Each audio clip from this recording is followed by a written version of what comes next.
puedo creer. Yo, doctora. Es que en Bolivia es una patología endémica por el tipo de alimentación que tenemos y el riesgo de contaminación. Por eso les pregunto, porque en nuestro medio, pues la fiebre tifoidea es una patología muy común. Y si hablamos en el Brasil, pues muchas veces le tienen cierto temor porque los manejan como una enfermedad infectocontagiosa y con aislamiento, ¿verdad? Entonces, ¿por qué? Porque no estamos con tan alta incidencia como en Bolivia, y en Bolivia ya consideramos una patología muy común, por eso les preguntaba, ¿sí? Ahora, el tema de tifoidea es importante considerar, pero muchas veces confundimos a la fiebre tifoidea con salmonelosis, ¿sí? La salmonela es una familia de bacterias, son enterobacterias, pero que se diferencian en diferentes serotipos, y diferenciamos claramente la fiebre tifoidea como salmonella tifi, la salmonella paratifi y la salmonella enteritídica. Entonces, sabemos que cuando hablamos de salmonelosis, hablamos de un conjunto de bacterias que tienen una afección intestinal, pero en la clínica tenemos que saber diferenciar los tres serotipos porque nos van a dar patologías con ciertas diferencias, ¿sí? Entonces, cuando hablamos de salmonelosis, sabemos que es una enterobacteria que tiene un movimiento amplio porque está provisto de unos flagelos, pero tenemos 2.300 serotipos. Por eso que a pesar de desarrollar cierta respuesta antigénica a esta enfermedad, no va a tener la capacidad de proteger de enfermedades futuras. Entonces, el riesgo de contaminación es alto por la diversidad de serotipos que se tiene. Entonces, si bien se considera una enfermedad propia del ser humano, entonces es el ser humano el responsable de difundir y dar la contagiosidad. El problema que se tiene principalmente en el área rural cuando se producen las verduras que no son sometidas a cocción, estas son regadas por aguas que en algún momento van a ser consideradas contaminadas. Entonces, ese es el mayor riesgo que se tiene, y se dice que esta enfermedad obligadamente tiene que ser una enfermedad entérica porque se va a contaminar el niño cuando va a ingerir alimentos contaminados, que si bien el comportamiento inicial va a ser una afección intestinal específica, pero una vez que se ha dado la multiplicación a nivel ileal, se va a poder diferenciar entre las tres formas de presentación. Va a dar una forma entérica, que es la salmonella enteritídica, va a dar un síndrome febril o afección multisistémica como la fiebre tifoidea, y la paratífica es una combinación un poco de ambos por la clínica que va a presentar. Entonces decimos que como es una bacteria entérica, su comportamiento específico va a ser como una bacteria, es una bacteria gram negativa, y su comportamiento está establecido en su multiplicación, que al multiplicarse y al invadir el organismo humano va a desarrollar una respuesta antigénica y produce el antígeno llamado O, llamado también somático, que es el indicador de la presencia de una enfermedad actual, una clínica actual.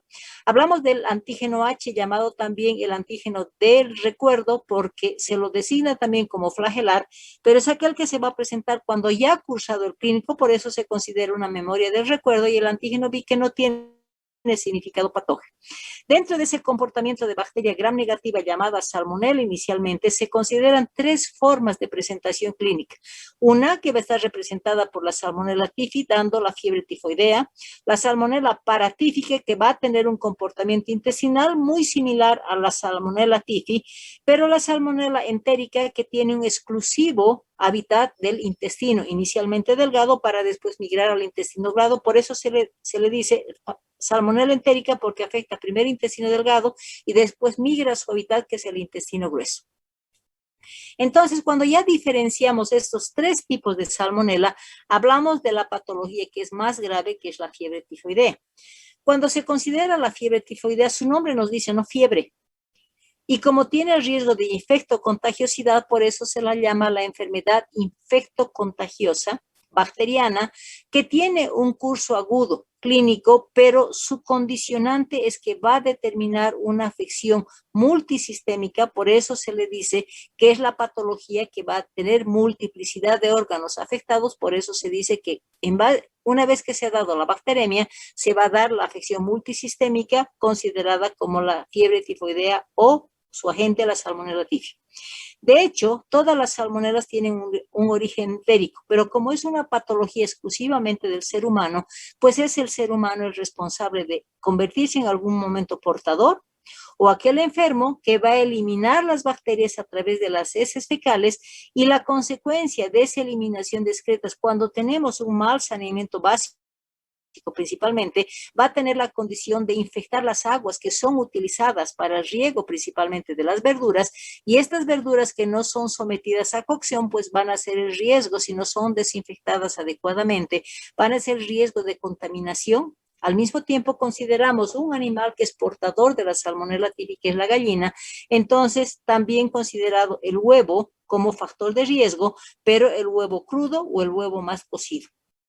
Entonces, si decimos por qué se va a dar una fiebre tifoidea, se dice, como es una bacteria, tiene primero que tener la condición de vulneración de mecanismos de defensa. Entonces, la primera barrera natural del sistema digestivo es considerado el pH ácido gástrico, ¿no es cierto? Entonces, cuando en alguna condición ese niño va a ingerir alimentos, pero determina que existe una ligera hipocloridia en el sistema gástrico, va a permitirle el paso de esta bacteria, pero la segunda barrera que va a considerarse es la flora intestinal. Entonces, es la que va a evitar la multiplicación bacteriana y en algún momento va a limitar esta patología.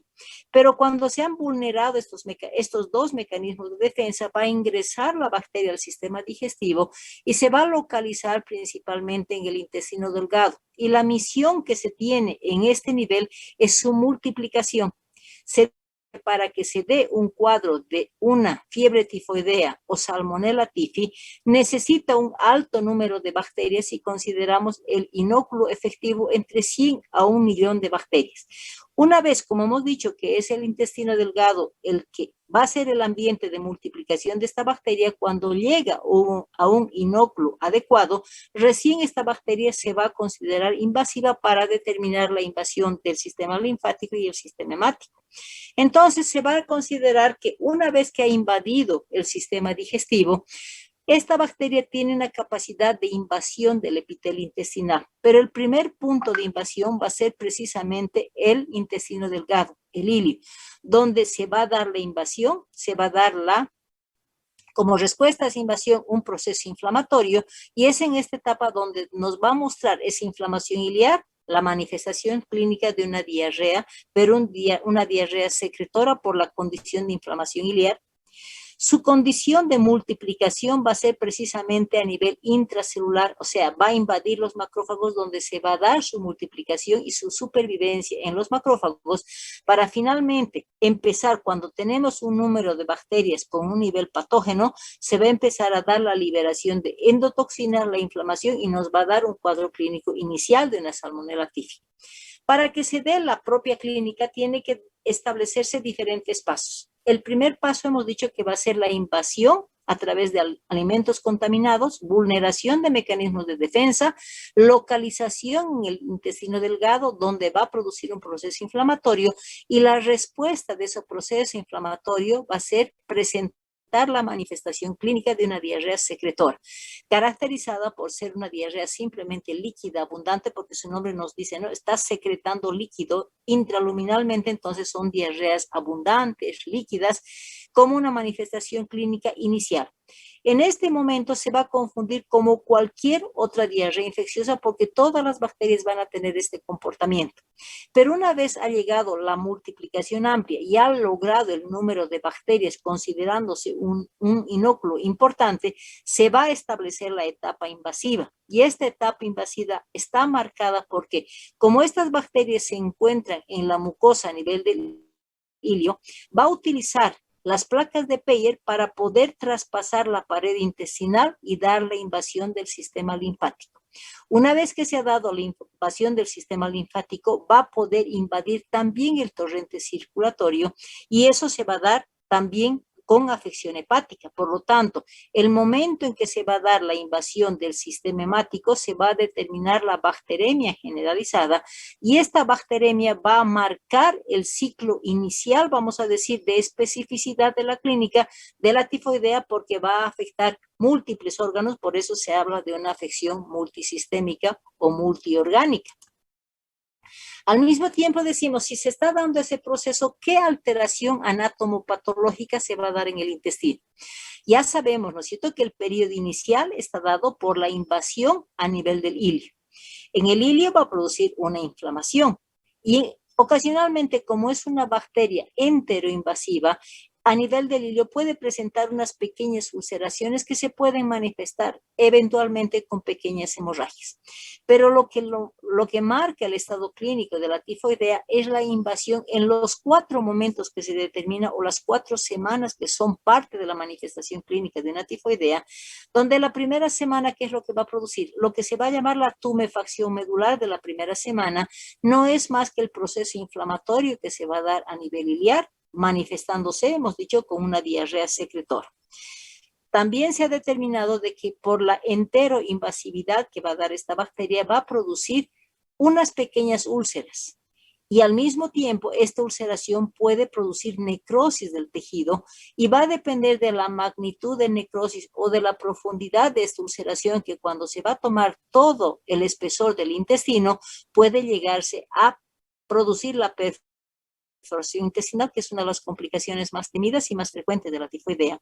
Pero cuando se está dando esa invasión, esa ulceración y ese tejido de necrosis, empieza a activarse los mecanismos de defensa y hablamos de invasión de los glóbulos blancos, los neutrófilos, que van a tratar de localizar esa infección. Entonces se va a ver una imagen entre mezcla de eritrocitos que van a mostrar el proceso inflamatorio y la invasión de glóbulos blancos, y es por esa característica que se le da la designación de la úlcera sucia, que es característica de una tercera semana, para posteriormente estar en la etapa de resolución, donde se ha limpiado la ulceración, se ha limpiado el proceso infeccioso, y es por eso que se le va a dar la úlcera limpia, que es característica de la cuarta semana, que me va a marcar la etapa o la resolución del cuadro clínico. Entonces decimos que esta enfermedad, ¿quiénes afecta de preferencia? A los niños que comen verduras, a los niños que comen mayonesa, a los niños que comen alimentos con riesgo de contaminación.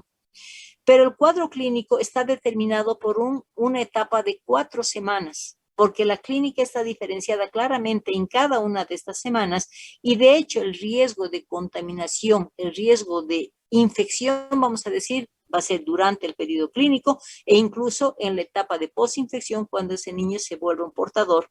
Y de hecho tenemos que marcar, como es una enfermedad bacteriana, la clínica inicial siempre va a mostrarnos ese mecanismo de defensa que significa la infección bacteriana, donde la sintomatología clínica va a ser inicialmente febril y asociada a la forma entérica por la invasión iliar que estamos mencionando, para posteriormente determinar su cuadro multisistémico cuando se va a establecer ya la bacteremia generalizada. Entonces, así como determinamos un cuadro inicial, se dice que la clínica de la tifoidea está marcada o está diferenciada, si quieren, en 4 semanas. Con variaciones de menor o un poco más de tiempo, pero se determina que en la primera semana, cuando se está dando el proceso de contaminación del sistema digestivo, va a mostrarnos una respuesta como mecanismo de defensa con la presencia de un estado febril.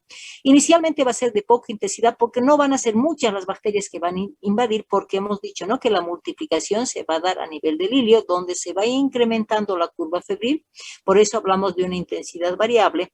El curso es insidioso porque vamos a determinar esa necesidad de multiplicación para convertir y determinar un número de bacterias óptimas para establecer la etapa invasiva. Y mientras se mantiene en el ilio o intestino delgado, va a mostrar ese proceso inflamatorio, y su manifestación clínica de esa inflamación va a ser que ese niño vaya a presentar una diarrea, pero la diarrea va a ser una diarrea secretora, líquida, abundante, amarilla. Muchas veces se puede dar también procesos de inflamación a nivel de la mucosa gástrica, lo que se va a manifestar por vómitos. Existe un aumento de peristaltismo importante, lo que se va a traducir en la presencia de un dolor abdominal, y como hay un compromiso del sistema digestivo, se va a manifestar también por un estado de anorexia, y va a depender del cuadro febril para que determine ese niño un estado de presencia de escalofríos. En esta primera semana es muy fácil diferenciar o especificar que es una fiebre tifoidea, porque el comportamiento, hemos dicho que todas las bacterias van a afectar inicialmente ilio para después determinar su hábitat adecuado. Entonces, como es un cuadro inicial, fácilmente podemos confundir como cualquier diarrea bacteriana, y también nos va a mostrar que ese sistema digestivo no está trabajando adecuadamente, por lo tanto nos va a empezar a mostrar una lengua saburral con una halitosis importante, que es el primer indicio de que está empezando un cuadro típico. Cuando ese paciente no es captado, porque muchas veces, ¿qué es lo que pasa? Que cuando consulta en una primera semana, ese paciente va a recibir un tratamiento porque como tiene un estado febril y tiene una diarrea secretora, lo que fácilmente podemos determinar como una diarrea bacteriana, entonces muchas veces se va a administrar antibiótico y se corta el ciclo de la tifoidea. Si ese paciente no ha sido tratado, va a seguir un curso progresivo y va a marcar el estado de la segunda semana, donde hemos dicho, ¿no?, que se establece la bacteremia generalizada y eso nos va a mostrar nuevamente la presencia de los mecanismos de defensa y ese niño va a empezar a presentar una fiebre muy elevada. Hablamos de 39, 40 grados y algo que nos tipifica ese estado febril es que no responde fácilmente a los antitérmicos comunes, hablamos del paracetamol y el ibuprofeno, y en estos casos al único antitérmico que va a responder es a la dipirona. Entonces ya es una primera pauta que esa fiebre no responde a antitérmicos que nos hace pensar asociado al antecedente de un cuadro intestinal exclusivo. Como ya se ha dado la bacteremia por la invasión del sistema hemático, entonces la bacteria se va a diseminar a nivel del sistema hemático, donde va a producir proceso inflamatorio en los diferentes órganos, por eso se habla de una afección multisistémica, que si esta bacteria va a producir un proceso inflamatorio a meninges, la manifestación clínica va a ser que ese paciente vaya a presentar una cefalea continua holocraneana. Si va a darse la invasión del sistema respiratorio, la manifestación clínica va a ser tos. Cambia el comportamiento intestinal de un estado diarreico que se presentó en la primera semana, pasa a un estado de constipación y la mamá claramente nos va a decir, estaba con diarrea, pero ahora está constipado. Depende de la gravedad de la afección del sistema nervioso central, va a presentarse diferentes estados del estado de conciencia, puede presentarse simplemente irritable, puede presentarse en estado de estupor. Entonces, hay variabilidad de compromiso del estado de conciencia, pero algo que tiene que marcar la segunda semana es que también va a marcar la médula, entonces va a producir una depresión medular, lo que nos va a llevar a la falta de producción de glóbulos rojos, glóbulos blancos y plaquetas.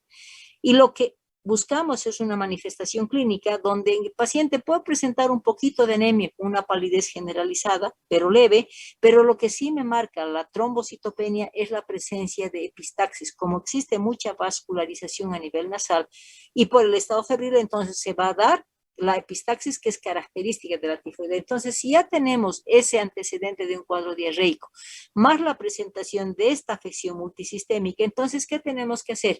Establecer el examen físico para que nos vaya a confirmar de que estemos frente a un cuadro típico. Entonces, lo que nos va a mostrar en el examen físico, una lengua saburral importante, hay una halitosis importante, en algún momento podemos encontrar unas lesiones eritematosas que se van a localizar principalmente en tórax y abdomen, lo que lo vamos a designar como la presencia de una rociola típica. Y algo que es característico, si ustedes recuerdan que cuando tenemos picos febriles en los niños, se dice que toda vez que hay aumento en la curva térmica, tiene que aumentar también la pulsación o la frecuencia cardíaca. Y relacionamos que por cada grado centígrado que incremente ese niño, va a tener más 10 pulsaciones. ¿Qué es lo que pasa? Estamos con una afección multisistémica y en esa afección también va a comprometer el miocardio y el miocardio no le va a permitir a ese miocardio tener una buena contractibilidad. Es por eso que se va a presentar la bradicardia. Entonces, si nosotros comparamos un paciente que está con 39, 40 de temperatura y tenemos una bradicardia de 60, 50, entonces esa discordancia entre la pulsación y la temperatura se le da como signo patognomónico el nombre del signo de Fayet, que es el autor que descubre esta disociación. Al mismo tiempo, hemos determinado de que al pasar del intestino delgado hacia el sistema linfático y hemático, lo ha hecho por las placas de Peyer, pero también ha pasado aire, entonces se van a formar unas pequeñas burbujas a nivel del intestino, lo que se va a poder percibir cuando hacemos una palpación profunda y se van a localizar principalmente en las fosas ilíacas. Hemos dicho va a depender del compromiso del sistema nervioso central para que se den las diferentes alteraciones del estado de conciencia, donde el paciente, cuando ya estamos con una clínica con compromiso del sistema nervioso central, ese paciente puede estar en un estado de prostración, puede estar obnubilado o puede estar ya en una etapa de delirio coma. Entonces, ¿y qué es lo que se da en ese periodo? el riesgo que tenemos es de que esa destrucción, esa necrosis que se va a producir en el intestino delgado, me puede llevar a una complicación, porque esa necrosis puede atravesar toda la pared intestinal. Entonces, en esta etapa, el riesgo es de que se produzca una perforación intestinal. Entonces, una vez que hemos corroborado el examen físico, tenemos que ver si es que ese paciente, si nos ha llegado ese paciente en la segunda semana, pues vamos a pedir laboratorio para confirmar ese diagnóstico. Pero muchas veces los pacientes no acuden una segunda semana y pueden presentarse recién una tercera semana. Y la tercera semana no es más que la prolongación del estado febril, pero con mayor intensidad. Va a mantener la clínica multisistémica, pero lo que va a enfatizar principalmente es el mayor compromiso del estado general y el mayor compromiso del estado de conciencia. Entonces, en la tercera semana, ese paciente ya lo vamos a tener con un gran compromiso del estado general, como le digo, la conciencia, y es un paciente grave. Pero, ¿qué es lo que esperamos en una segunda y tercera semana? Hemos dicho que la segunda semana es lo que tipifica un cuadro típico y la tercera semana no es más que la prolongación de esa manifestación clínica. Entonces, lo que nos debe preocupar en esta segunda y tercera semana son las complicaciones. Cuando hablamos de complicaciones de la tifoidea, no es más que la localización del proceso infeccioso en un órgano definido. Entonces, como cuadro inicial hemos indicado que la invasión se va a hacer a través de la pared intestinal del intestino delgado, porque se van a producir úlceras, se va a producir necrosis. Entonces, cuando esas necrosis son profundas y van a tomar toda la pared intestinal, el riesgo que vamos a tener como complicación es que se dé una perforación intestinal. Y el lugar donde preferentemente se va a dar la perforación va a ser en el ilio terminal, lo que muchas veces nos hace confundir también por la localización de fosa ilíaca derecha con una apendicitis. Como también está asociada a una trombocitopenia y en algún momento se puede dar incluso una aplasia medular, entonces eso puede conllevar también a presentar hemorragias intestinales. Va a depender del proceso infeccioso que se localice para darnos los diferentes cuadros clínicos de compromiso. Por ejemplo, si compromete el sistema nervioso central y se produce una infección del sistema nervioso central, va a tener como complicación una meningitis tífica. Cuando hablamos de un compromiso cardiovascular, hemos dicho que va a afectar principalmente el miocardio y alguna vez el endocardio. Entonces vamos a tener como complicación una miocarditis tífica o una endocarditis tífica. Cuando hablamos del compromiso osteoarticular, podemos tener cuadros inflamatorios articulares, pero lo que más preocupa como complicación es que se produzca una aplasia medular. Y junto con la aplasia medular, la consecuencia de esto va a ser que ese paciente vaya a presentar diferentes grados de anemia. En algún momento se produzca la trombocitopenia y cuando se da la aplasia medular se puede complicar ya con una coagulación intravascular diseminada cuando ya es una etapa de mucho compromiso sistémico y son las etapas finales de complicación de la tifoidea.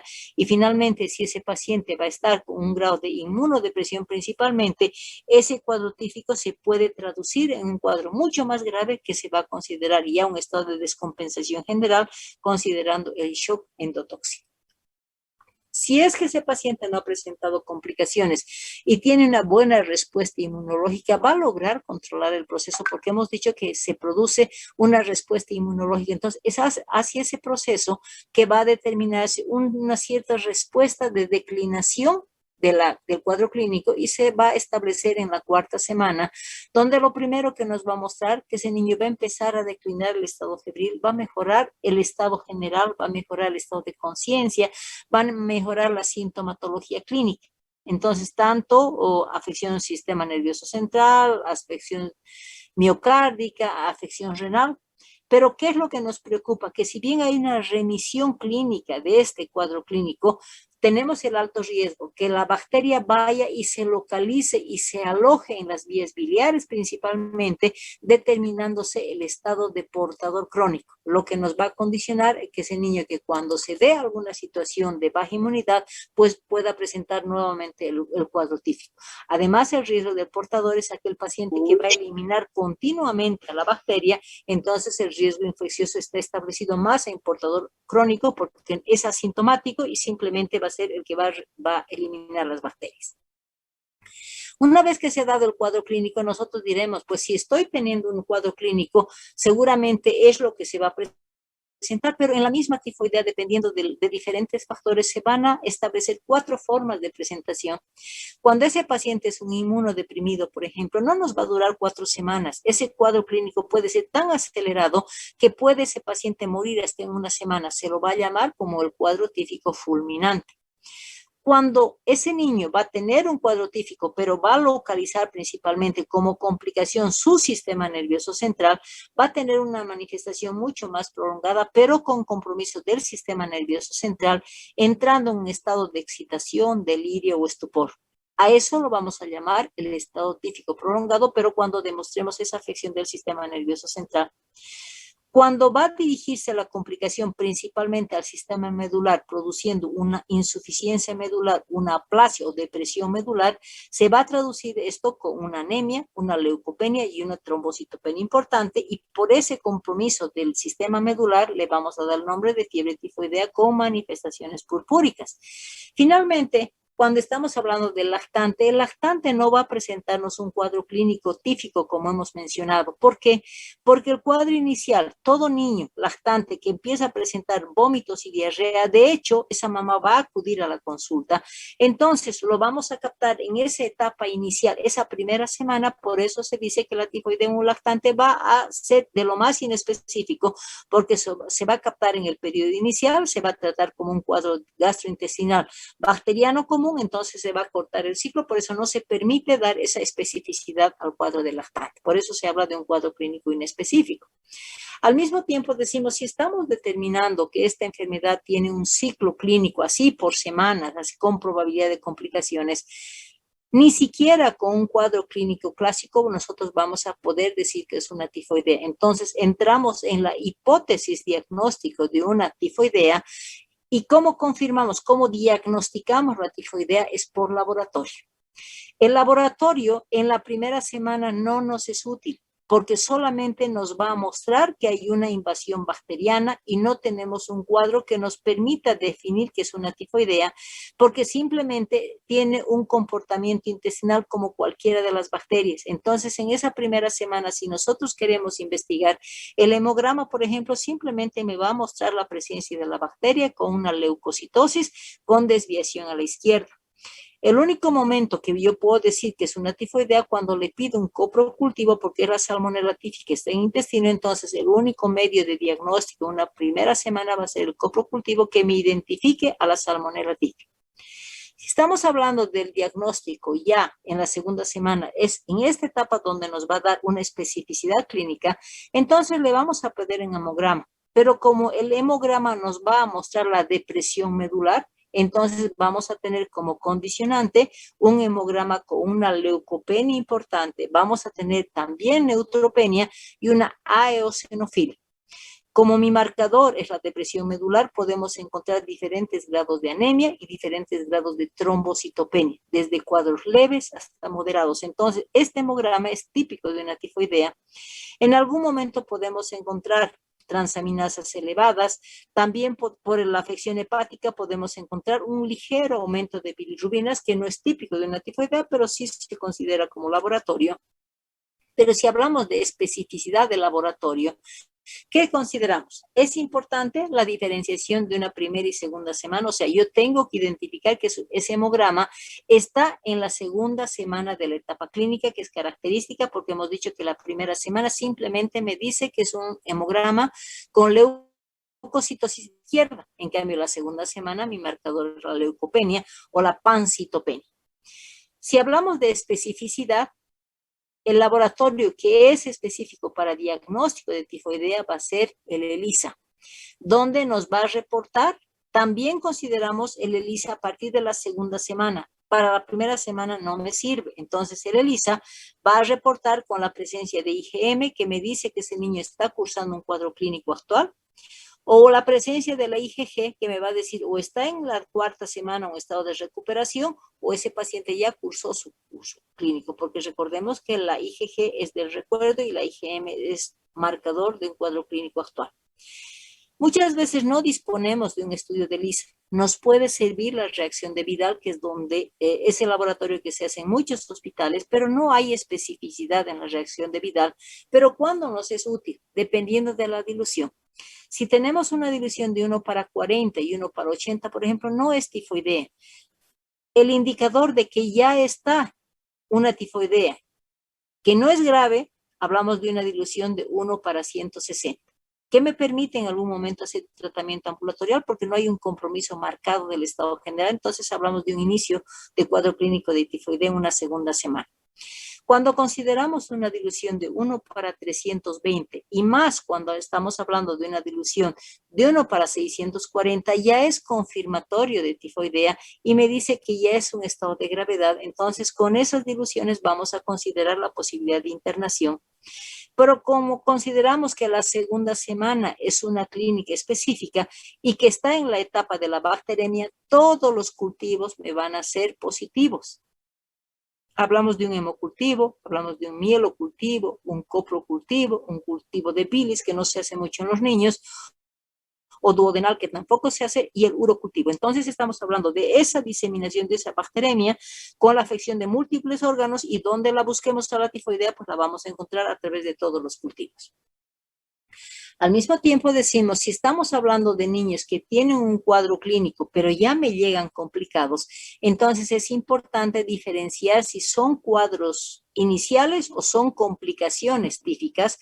Entonces decimos una meningitis porque la clínica va a ser muy similar con todas las manifestaciones clínicas, pero debemos considerar el tiempo. O sea, si estamos hablando de complicaciones en la tifoidea, esperamos que esta complicación sea al final de la segunda semana o la tercera semana. Pero si hablamos de una meningitis aguda, ese cuadro va a progresar. Vamos a tener un foco inicial anterior, porque la meningitis también se considera una complicación, y que en unos 2 o 3 días vaya a presentar los datos clínicos de una meningitis por compromiso del sistema nervioso central. Cuando hablamos de la pielonefritis, de la misma manera, sabemos que la pielonefritis por contaminación propia del sistema urinario va a ser su vía ascendente, donde nos va a dar manifestaciones de disuria por la Curie, y posteriormente ya va a dar el compromiso renal. En cambio, si estamos hablando de una pielonefritis típica como complicación, nunca voy a tener ese curso ascendente, entonces va a ser directamente una afección renal alta. Cuando hablamos de las inflamatorias, de las enfermedades inflamatorias intestinales, todas van a cursar con un proceso inflamatorio intestinal, pero nuevamente estamos hablando del curso. Generalmente los procesos inflamatorios intestinales tienen un curso corto, agudo, a diferencia del intestinal, que va a dar esa manifestación clínica, pero estamos hablando de antecedente 2 hasta 3 semanas. O lo mismo en la apendicitis. Una apendicitis aguda va a cursar su cuadro evolutivo en 2 a 3 días máximo. En cambio, una apendicitis se relaciona con una perforación intestinal, nuevamente vamos a tener un cuadro prolongado, antecedente del cuadro diarreico y el cuadro febril, que es importante. Entonces, lo que me permite diferenciar esto es el tiempo de presentación. Todas estas patologías, si están con curso agudo, pues vamos a tener como infecciones propias de cada uno de los órganos. A diferencia de las complicaciones típicas, tenemos el antecedente de 2 semanas antes de una manifestación clínica que va a ser propia de la tifoidea y que después se nos va a presentar como una complicación. ¿Qué hacemos con un paciente cuando ya hemos sospechado, hemos pedido laboratorio, hemos confirmado? Entonces va a depender del compromiso del estado general para que definamos si va a mantenerse un tratamiento ambulatorial o se va a dar la internación. En ambos casos tenemos que considerar que es una enfermedad infectocontagiosa que en algún momento se puede dar una progresión del cuadro. Entonces se debe determinar, como es una enfermedad infectocontagiosa, se debe indicar el aislamiento entérico. ¿Qué significa un aislamiento entérico? Que se cuide y se desinfecte postdeposición, estamos hablando de eliminación por la orina, o en su momento con la utilización de los utensilios que está utilizando el paciente. Entonces una desinfección adecuada. Tenemos el riesgo de que sea un cuadro progresivo, entonces le vamos a indicar el reposo, y lo que es importante es darle una alimentación con pocos residuos, por lo tanto se indica un régimen blando blanco. Y el tratamiento específico va a depender del compromiso del estado general del paciente para determinar si es ambulatorio, como es una bacteria gram negativa, vamos a utilizar el cotrimoxazol a dosis de 40 miligramos kilo peso cada 12 horas durante 10 días. O la moxacilina, como es una tifoidea, vamos a aumentar un poco la dosis a 70 miligramos kilo peso, vamos a dar cada 8 horas nuevamente al periodo de 10 días. Cuando hay compromiso del estado general o el pico febril es demasiado elevado o tenemos un laboratorio, sea de hemograma o un estudio específico que me está confirmando y me dice alto riesgo, entonces vamos a indicar la internación del paciente respetando el aislamiento entérico, el reposo y el régimen blando blanco, pero utilizamos como antibiótico terapia la cefotaxima o ceftriaxona. Cefotaxima dosis de 100 miligramos kilo peso cada 8 horas o ceftriaxona con 100 miligramos kilo peso cada 12 horas. Ustedes si leen la literatura dice como primera línea manejar el cloranfenicol. Actualmente no se está utilizando el cloranfenicol porque si estamos determinando que dentro de la clínica de la tifoidea va a producir una depresión medular y en algún momento se puede complicar con una aplasia medular, el cloranfenicol tiene ese mismo efecto, va a producir aplasia medular. Entonces yo no puedo contrarrestar dos posibilidades. Es por eso que el cloranfenicol se saca del esquema de tratamiento de la tifoidea, pero ¿en qué caso se puede utilizar? Se dice que es el más específico. Entonces, si estamos con una tifoidea fulminante, esa sería la única indicación de administrar el cloranfenicol a dosis de 100 miligramos kilo peso cada 6 horas durante 3 a 4 días hasta lograr la mejora clínica y para continuar el tratamiento con cloranfenicol bioral, pero reducimos la dosis a 50 miligramos kilo peso cada 8 horas y el tiempo de tratamiento de un paciente que está con condición de internación, de hecho, va a ser los 14 días. Es importante establecer el tratamiento, ¿por qué? Porque estamos determinando de que si no hacemos un buen tratamiento podemos tener condición de ser convertido al niño portador o determinar posibilidades de complicaciones. Por lo tanto, el tratamiento de una tifoidea determina 4 objetivos. El primer objetivo es evitar que de una forma leve, porque hemos dicho, ¿no? Que puede ser que el paciente llegue y tenga una condición no grave y me permita hacer un tratamiento ambulatorial. Entonces, si yo hago un buen tratamiento, voy a evitar que ese cuadro clínico me progrese a grave y principalmente evitar las complicaciones. Tenemos que conseguir con un tratamiento adecuado una rápida resolución para evitar esa progresión del ciclo clínico. Al mismo tiempo, si logramos un tratamiento adecuado y completo, vamos a disminuir la probabilidad de que ese niño se convierta en un portador crónico. Y finalmente, cuando no hacemos un tratamiento adecuado en tiempo y en dosis adecuada, podemos tener la falsa apariencia de una curación del paciente, pero que posteriormente ya empiece a tener las condiciones de recaídas. Entonces, con esto estamos determinando que la tifoidea es importante sospechar, es importante confirmar con laboratorio y es importante lograr un tratamiento adecuado precisamente por cumplir las condiciones de los objetivos del tratamiento. Otra salmonela es aquella que va a tener infección específicamente intestinal, por eso se la llama salmonela enteritídica o entérica. También es parte de las salmonelas, pero se la considera la salmonela notífica. Tiene una distribución mundial, tiene un periodo de incubación de 7 a 14 días y por ser una salmonela también se da la condición de infección a través de alimentos contaminados. ¿Y qué es lo que se produce? Esta salmonela tipi también va a tener que vulnerar los mecanismos de defensa a nivel intestinal para lograr invadir y localizarse nuevamente en el intestino delgado. En el intestino delgado también se va a producir el proceso inflamatorio. ¿Por qué? Porque estas bacterias también son enteroinvasivas y son enterotoxigénicas.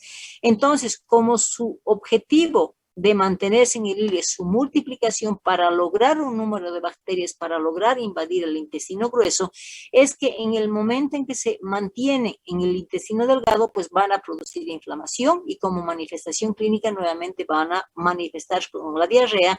Y una vez que se ha determinado la bacteria suficiente, no se quedan a nivel del hilio, simplemente lo utilizan como etapa de multiplicación para después migrar al intestino grueso, dando la clínica específica de la afección del intestino grueso. Entonces, y como es es una bacteria, siempre vamos a tener como una respuesta, como mecanismo de defensa, la presentación de la fiebre, pero no van a ser fiebres muy elevadas, hablamos de 38, 38.5, y su manifestación clínica está regido solamente a presentar un síndrome gastrointestinal. Inicialmente va a ser un cuadro diarreico agudo, inflamatorio, que se va a manifestar por afección a nivel del ilio, para posteriormente, una vez que se ha llegado el número de bacterias suficientes, va a ser migratorio hacia el intestino grueso, donde también va a dar el proceso inflamatorio, va a dar la diarrea que se llama inflamatoria exudativa y está caracterizada por presentar deposiciones verdosas, flemosas, muchas veces hasta con sangre. Por eso se dice que la salmonella entérica es una de las bacterias que va a producir los síndromes disentéricos. Una condición es que no va a producir en su comportamiento patológico una bacteremia. Su afección va a ser específicamente local, a no ser que sea este niño un inmunodeprimido que en algún momento se puede complicar, pero estamos hablando ya de una complicación séptica por la inmunosupresión e inmunodepresión que el paciente va a tener. Cuando tenemos tratamientos inconclusos, también tenemos el riesgo de convertirlo ese niño como portador crónico asintomático y va a ser nuevamente el riesgo de contaminación. El diagnóstico, de hecho, en estos cuadros clínicos vamos a pensar que es clínica porque su manifestación clínica está claramente determinada por una diarrea secretoria inicialmente para posteriormente pasar a una diarrea inflamatoria o colónica. Pero si queremos demostrar que está la presencia de bacteria establecida, entonces vamos a pedirle un hemograma, pero en esta salmonela no hay complicación medular, entonces simplemente vamos a encontrar un hemograma con desviación a la izquierda o aumento de polimorfonucleares más del 60-70%. Y si queremos especificidad, voy a pedir un coprocultivo para determinar la presencia de la salmonella entérica. Y de hecho, como el problema es gastrointestinal exclusivo, el tratamiento va a ser dirigido. Si hay fiebre, pues le vamos a dar tratamiento sintomático, pero aquí nos va a responder fácilmente al paracetamol o la dipirona. Es importante cuidar la hidroterapia porque es un cuadro gastrointestinal específico y de hecho, por ser una bacteria, vamos a utilizar los antibióticos, pero vía oral, manejando el cotrimoxazol y la amoxicilina a las dosis comunes durante el periodo de 7 días. La otra bacteria que también es conocida como una salmonela es la salmonella paratifi. Se la llama también la fiebre entérica. Tenemos un periodo de incubación mucho más corto, de 3 a 4 días, y existen 3 serotipos de la salmonella paratifi, A, B, C, siendo los más frecuentes que van a dar una afección muy similar a la tifoidea, van a ser los serotipos A y B. Si hablamos de la clínica, va a parecerse mucho a una tifoidea, pero mucha menos intensidad, con menos compromiso multisistémico y principalmente con compromiso, o sea, no se va a ver ese compromiso del sistema nervioso central. Entonces, y muchas veces simplemente se va a limitar a un cuadro gastrointestinal como la salmonella entérica. Entonces, cuadro gastrointestinal común, en algún momento compromiso multisistémico, pero con sintomatología muy leve. Por eso se dice que es un cuadro muy similar, pero con menos intensidad. De hecho, el tratamiento está en base al diagnóstico. Si es un niño que tiene un cuadro diarreico importante, va a ser el reposo, va a ser mantener la dieta blanda y blanca y principalmente enfatizar en la hidratación. Así como tenemos un periodo de incubación corto, con la antibiótico terapia también se va a resolver en 3 o 4 días, cumpliendo el tratamiento de antibiótico principalmente durante 7 días. Entonces, va a depender de cuál es el cuadro clínico para que se defina el tratamiento a través de la internación o el tratamiento ambulatorial. Si consideramos la antibiótico terapia en pacientes internados con un cuadro de mayor relevancia gastrointestinal principalmente, entonces vamos a manejar las cefalosporinas de tercera generación, hablamos de la cefotaxima o hablamos de la ceftriaxona, ambos a dosis de 100 miligramos kilo peso.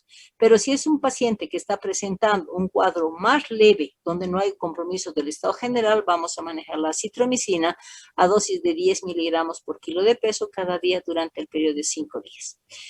Muchas veces cuando estamos hablando, chicos, de salmonela, entonces pensamos que es un solo cuadro clínico. Entonces, y como comentario les digo, hablamos de salmonela simplemente de un cuadro intestinal. Y la salmonela, sí, todas ellas, las tres formas de presentación de las salmonelas que hemos dicho, todas van a tener esa afección gastrointestinal. La misma vía de contaminación, el mismo riesgo de contaminación, las mismas vulneraciones del mecanismo de defensa y la afección iliar. O sea, los tres serotipos que hemos mencionado van a tener ese comportamiento. Y solamente a partir de la afección y la multiplicación iliar se va a definir la invasión multisistémica con la Salmonella typhi, la afección colónica con la Salmonella enteritídica y la afección múltiple de una Salmonella paratyphi. Ambas, todas las patologías son siempre con el riesgo de tener un cuadro progresivo, por lo tanto el tratamiento siempre va a ser en base a antibiótico terapia por ser una bacteria, por ser las tres formas de presentación, bacterias entéricas gram negativas, entonces el tratamiento ya está establecido para este tipo de patologías, determinando siempre la diferencia de forma ambulatorial o forma de internación, ¿no? Se depende del compromiso del estado general. ¿Tienen alguna pregunta, chicos, de las salmonelas, de las tres formas de presentación de las salmonelas? No, doctorita. Excelente la clase, doctora, sin duda. Bueno, chicos, entonces espero que sepan diferenciar claramente porque en esta patología siempre hemos tenido esa interrogante de definir cuándo consideramos una Salmonella typhi, una entérica y una paratifoidea. Entonces, ya sabemos cómo se diferencian, aunque el tratamiento muchas veces está dirigido por ser enterobacteria, pues a un grupo de antibióticos solamente, ¿no? Pero es importante saber definir por los riesgos principalmente de que determina una tifoidea, ¿sí? Bueno, chicos, si no hay más preguntas, entonces voy a concluir la clase y les voy a pasar las diapositivas posteriormente, ¿sí?